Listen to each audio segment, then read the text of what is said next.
Le fusil claqua contre la pierre, un écho sourd qui traversa les collines sèches comme un cri étouffé. « Je t'aime, Louise, et ce n'est pas ce que tu crois », murmura Gabriel, sa voix brisée par le vent chaud d'Andalousie, tandis que ses yeux, noirs comme l'obsidienne, imploraient un pardon que l'air salin refusait de porter. Dans cet instant suspendu, au bord du ravin où les chèvres sauvages osaient à peine paître, le monde de Louise bascula, emportant avec lui les secrets enfouis depuis des années, comme un éboulement qui révèle les veines d'or cachées sous la terre craquelée. Louise sentit son cœur cogner contre ses côtes, un tambour de guerre primitif qui faisait vibrer l'air autour d'elle. Elle avait emmené Gabriel dans ces montagnes pour une chasse banale, une escapade loin de Séville où les ombres de leur enfance commune les poursuivaient encore deux orphelines élevées par une tante austère qui avait toujours murmuré des prières catholiques contre les démons de la chair.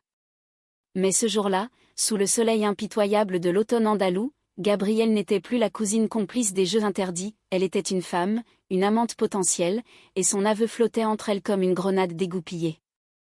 Louise recula d'un pas, ses bottes crissant sur le gravier, et le fusil, ce maudit fusil hérité de leur oncle défunt, glissa de ses mains, heurtant le sol avec un bruit métallique qui semblait sceller leur destin. « Qu'est-ce que tu dis ? » « Ici, maintenant, » balbutia Louise, sa voix rauque et raflée par la poussière. Les vautours planaient au loin, cercles paresseux au-dessus des carcasses invisibles, et elle se demanda si c'était un présage. Gabriel s'avança, ses doigts effleurant le bras de Louise, un contact électrique qui fit frissonner la peau bronzée de la chasseuse. Depuis toujours. Depuis que nous étions des gamines courant après les papillons dans les oliveraies de ma grand-mère. Mais toi, tu as fui à Paris, tu as construit cette vie impeccable, ces articles sur l'art qui masquent ta peur. Et moi, je suis restée ici, à pourrir dans le silence de cette famille qui nous a volé notre vérité. Les mots de Gabriel étaient un torrent, un flot de reproches et de tendresse mêlée, qui submergea Louise comme les eaux du Guadalquivir en crue. Louise se rappelait encore la première fois qu'elles s'étaient rencontrées, non pas comme des étrangères, mais comme des âmes liées par le deuil. C'était en 1998, dans la maison aux murs blanchis à la chaux de Ronda, perché sur son pont vertigineux qui enjambait le gouffre comme un défi à la gravité. Leur oncle, cet oncle fantasque, aux moustaches cirées et aux histoires de corridas enivrantes, venait de mourir d'une crise cardiaque lors d'une feria, un verre de manzanilla à la main. Il avait élevé Louise après la disparition de ses parents dans un accident de voiture sur la route de Malaga, et Gabrielle, sa nièce par alliance, avait été confiée à la même garde. « Vous êtes mes petites louves », leur disait-il en riant, les yeux pétillants d'un secret qui l'emporta dans la tombe. Mais ce jour funèbre, alors que les cloches de la cathédrale sonnaient le glas, Louise, âgée de 8 ans, avait vu Gabrielle pour la première fois, une fillette de 5 ans aux boucles sombres et aux yeux immenses, serrant un lapin en peluche comme un talisman contre le monde. La tante Maria, sœur aînée de l'oncle, avait pris les rênes avec une poigne de fer. Femme pieuse, aux lèvres pincées et aux robes noires éternelles, elle voyait en elle des âmes à sauver. Pas de folie, pas de chair impie, martelait-elle lors des vêpres, ses rosaires claquant comme un fouet. Louise, rebelle née, avait appris à chasser avec l'oncle avant sa mort, le maniement du fusil, le pistage des perdrix dans les sierras, les silences complices sous les étoiles. Gabrielle, plus douce, plus rêveuse, préférait les jardins secrets derrière la maison, où elle cueillait des jasmins pour en faire des couronnes. Pourtant, dès le début, un fil invisible les reliait. Lors des nuits orageuses, quand la foudre zébrait le ciel au-dessus du Tajo, elles se glissaient dans le lit l'une de l'autre, chuchotant des promesses d'évasion. Un jour, nous irons à Paris, où les gens s'aiment comme ils veulent, murmurait Gabrielle, sa petite main dans celle de Louise. Les années passèrent comme un vent sirocco, emportant leur innocence. À 16 ans, Louise quitta Ronda pour étudier les beaux-arts à Madrid, puis Paris, cette ville lumière qui devint son refuge. Elle devint journaliste culturelle, écrivant pour des revues sur les expositions de Monet et les bals masqués de la rive gauche, masquant sous des mots ciselés sa solitude vorace. Gabrielle resta, enchaînée à la ferme familiale, apprenant à gérer les olives et les chèvres, son esprit vagabondant vers des amours impossibles dans les romans volés à la bibliothèque municipale. Elle s'écrivait des lettres, d'abord innocentes, puis chargées d'une tension sournoise, « Je pense à tes yeux quand le soleil se couche sur la Seine », signait Gabrielle, et Louise répondait par des cartes postales de la Tour Eiffel, le cœur battant.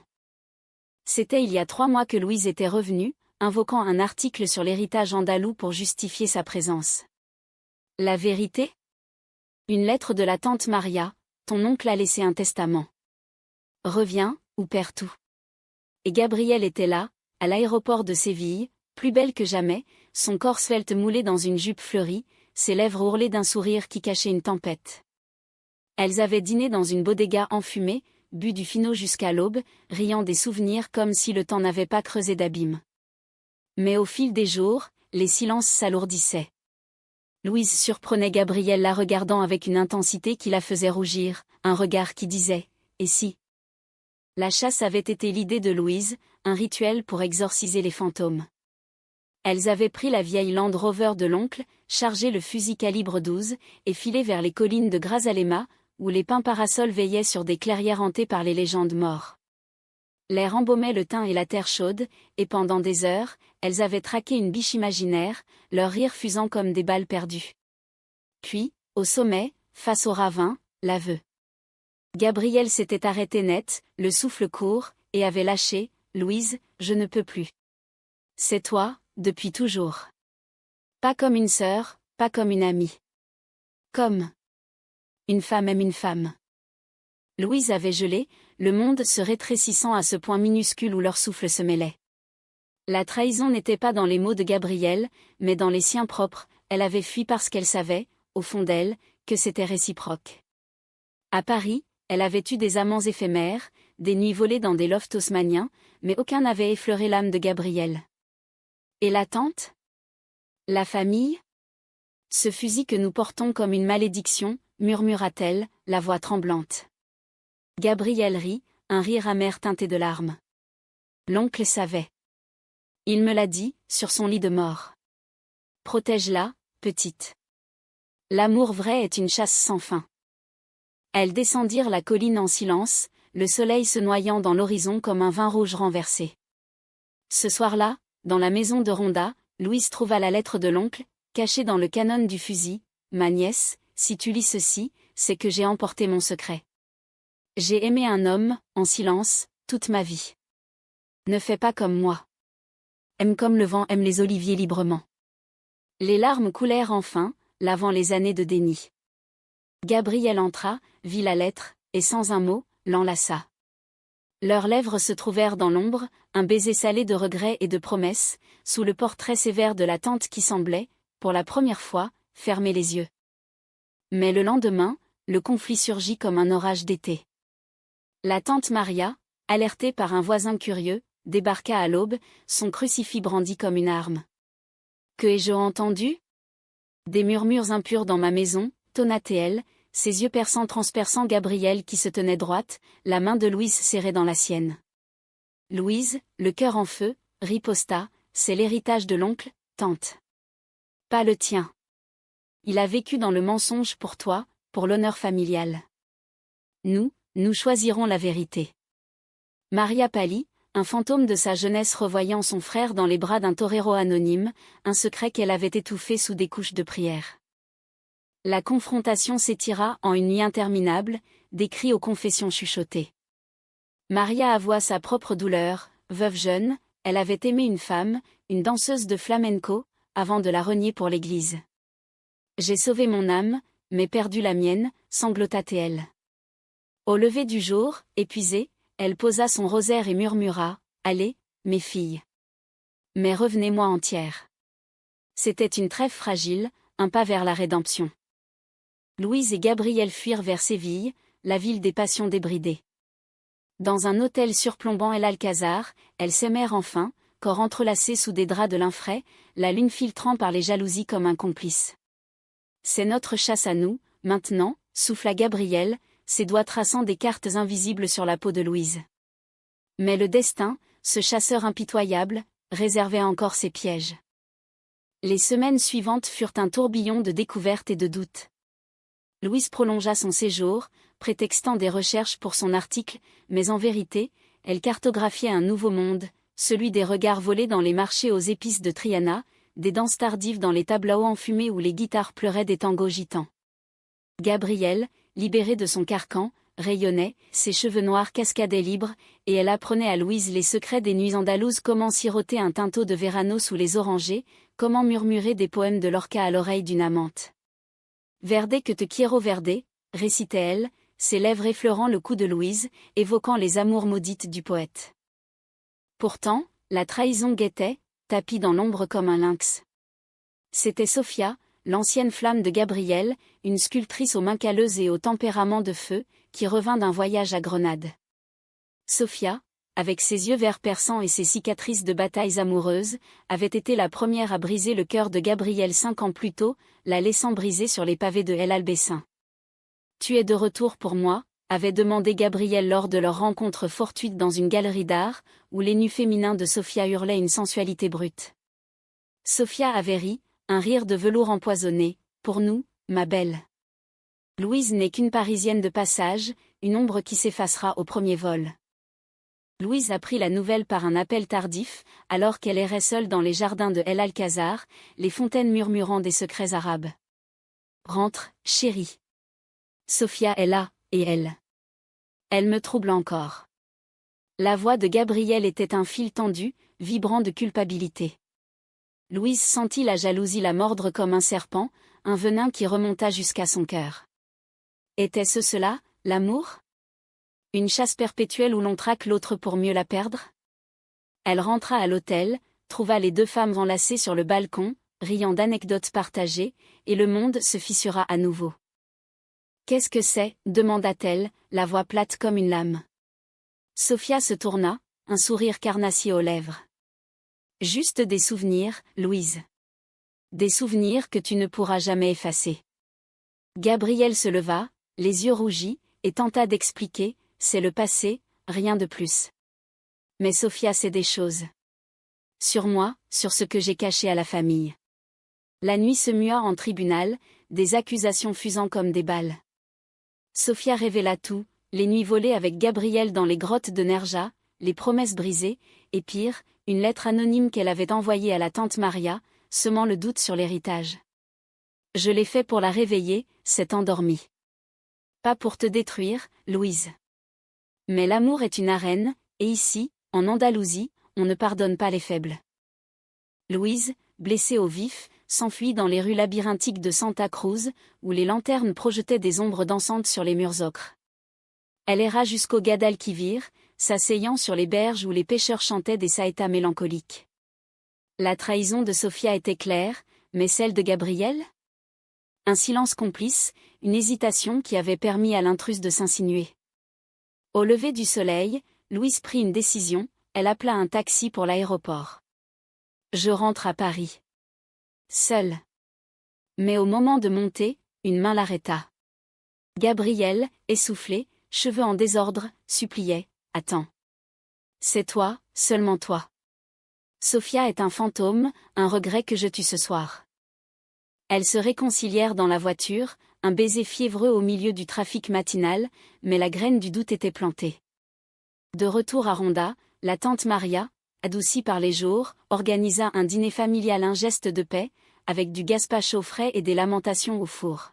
« L'oncle aurait ri de nos drames, » dit-elle en servant le vin, ses yeux voilés de tendresse nouvelle. Pour la première fois, elle parla de son frère sans amertume, il aimait un homme nommé Ravière, un matador qui s'est tué dans l'arène. J'ai haï cela, mais aujourd'hui. Je vois que l'amour est un taureau qu'on ne dompte pas. Louise et Gabriel échangèrent un regard, un pont jeté sur l'abîme. Pourtant, le haut de la vague porta en son sein la tempête.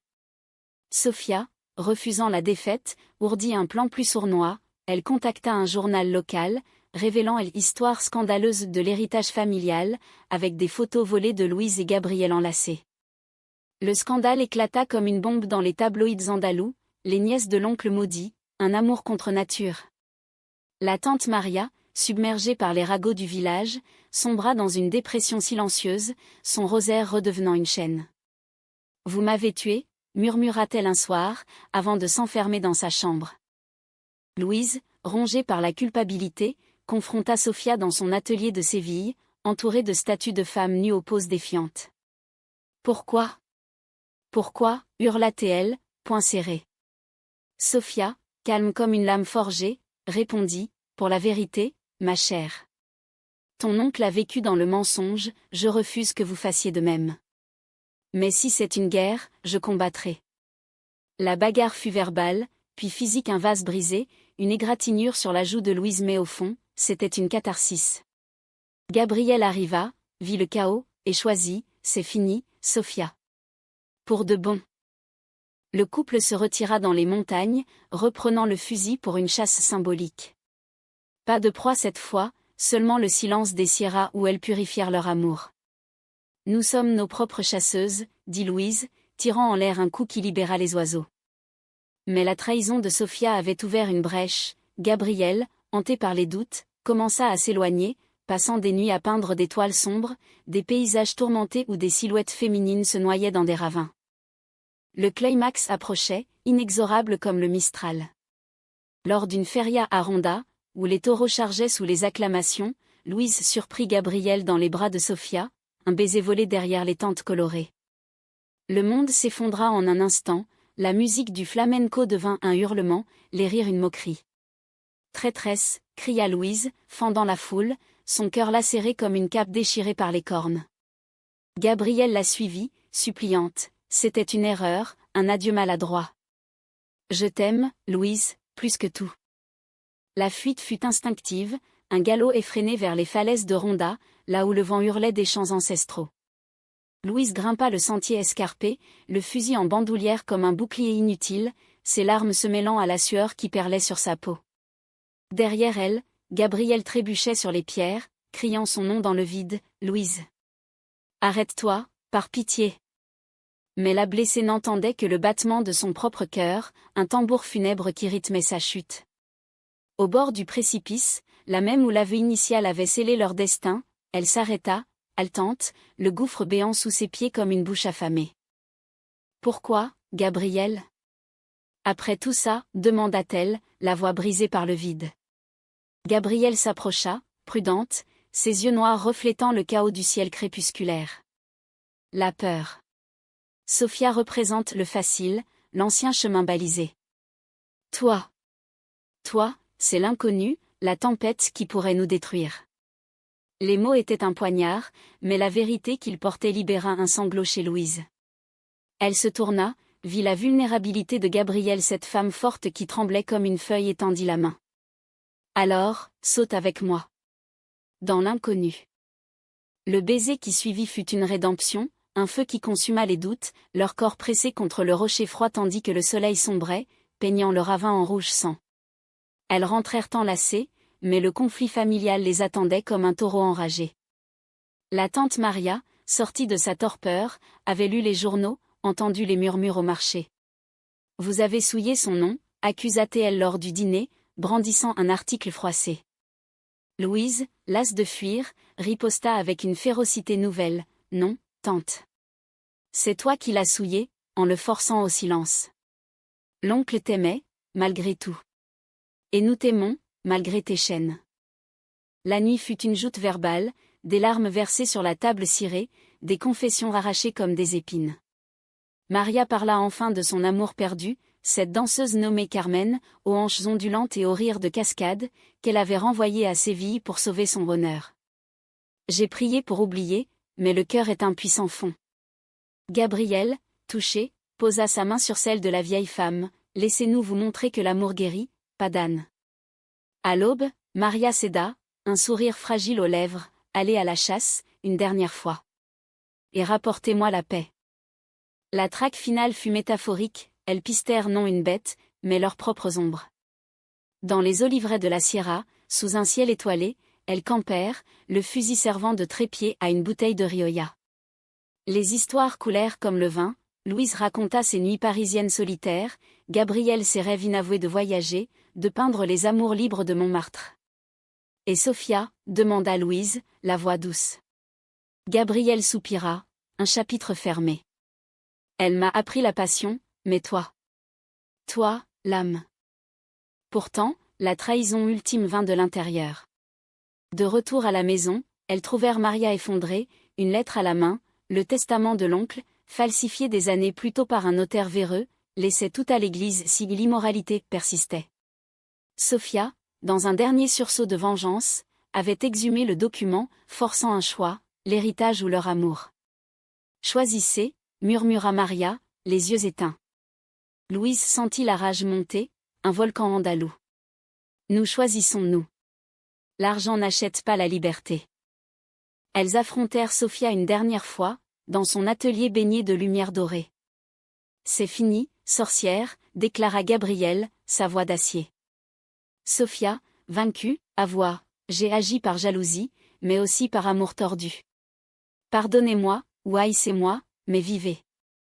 Le pardon fut dur, âpre comme un amontillado, mais il libéra l'air.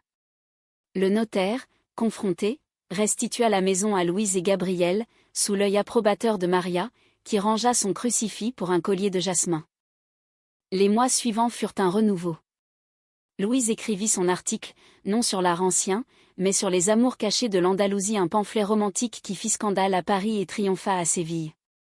Gabriel exposa ses toiles, des portraits de femmes entrelacés dans des paysages sierra, vendus à des collectionneurs émus. Maria, transformée, apprit à danser le flamenco dans les cours intérieures, ses pas hésitants traçant un chemin vers la joie. Mais le vrai climax vint lors d'une chasse d'hiver, quand la neige rare saupoudra les collines. Louise, enceinte d'un espoir fou, non d'un enfant, mais d'un futur, glissa sur une plaque de verglas, dévalant vers le ravin. Gabriel, fusil en main, tira non pour tuer, mais pour alerter, le coup résonnant comme un appel d'amour. Elle sauta après elle, les rattrapant dans un enchevêtrement de membres et de rires nerveux.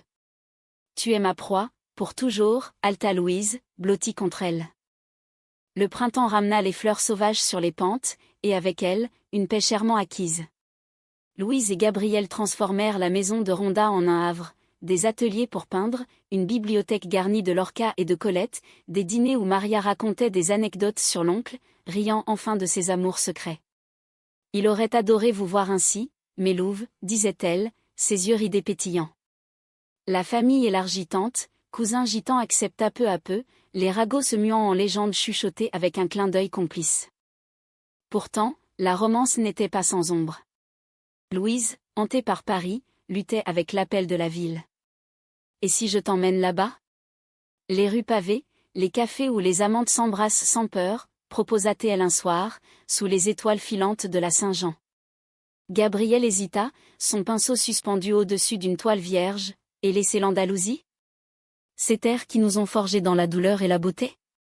Le conflit était doux, un dialogue d'âme, résolu par un compromis, des hivers à Paris, des étés à Ronda, un amour nomade comme les vents méditerranéens. Sofia réapparut une fois, non comme ennemie, mais comme amie repentie. Lors d'une exposition commune à Malaga, elle offrit à Gabriel une sculpture, deux femmes enlacées sur un rocher, fusant le ravin. « Pour le pardon » murmura-t-elle. Louise, magnanime, l'invita à dîner, et naquit une amitié inattendue, forgée dans le feu des épreuves. « L'amour est une arène, mais on peut y danser ensemble » rit Sofia, levant son verre. Le dénouement vint lors d'une chasse symbolique, un an jour pour jour après l'aveu initial. Elles grimpèrent au sommet, le fusil abandonné au pied de l'arbre, et là, face au gouffre, Louise mit un genou en terre, non avec une bague d'or, mais avec une couronne de jasmin tressé. « Épouse-moi, Gabriel. Pas pour l'Église, pas pour la loi, mais pour nous, pour cet air qui nous porte. » Les larmes coulurent, joyeuses, et Gabriel répondit, « Oui, ma chasseuse. Pour l'éternité. » Maria, témoin discrète, bénit l'union d'un signe de croix laïque, murmurant une prière païenne au vent. La famille se réunit pour une fête, flamenco endiablé, paella fumante, et des toasts à l'oncle, dont l'esprit semblait planer, moustache au vent. Louise écrivit un dernier chapitre pour son livre. Dans les Sierras d'Andalousie, nous avons chassé les monstres de l'intérieur, et trouvé un amour plus vaste que les ravins.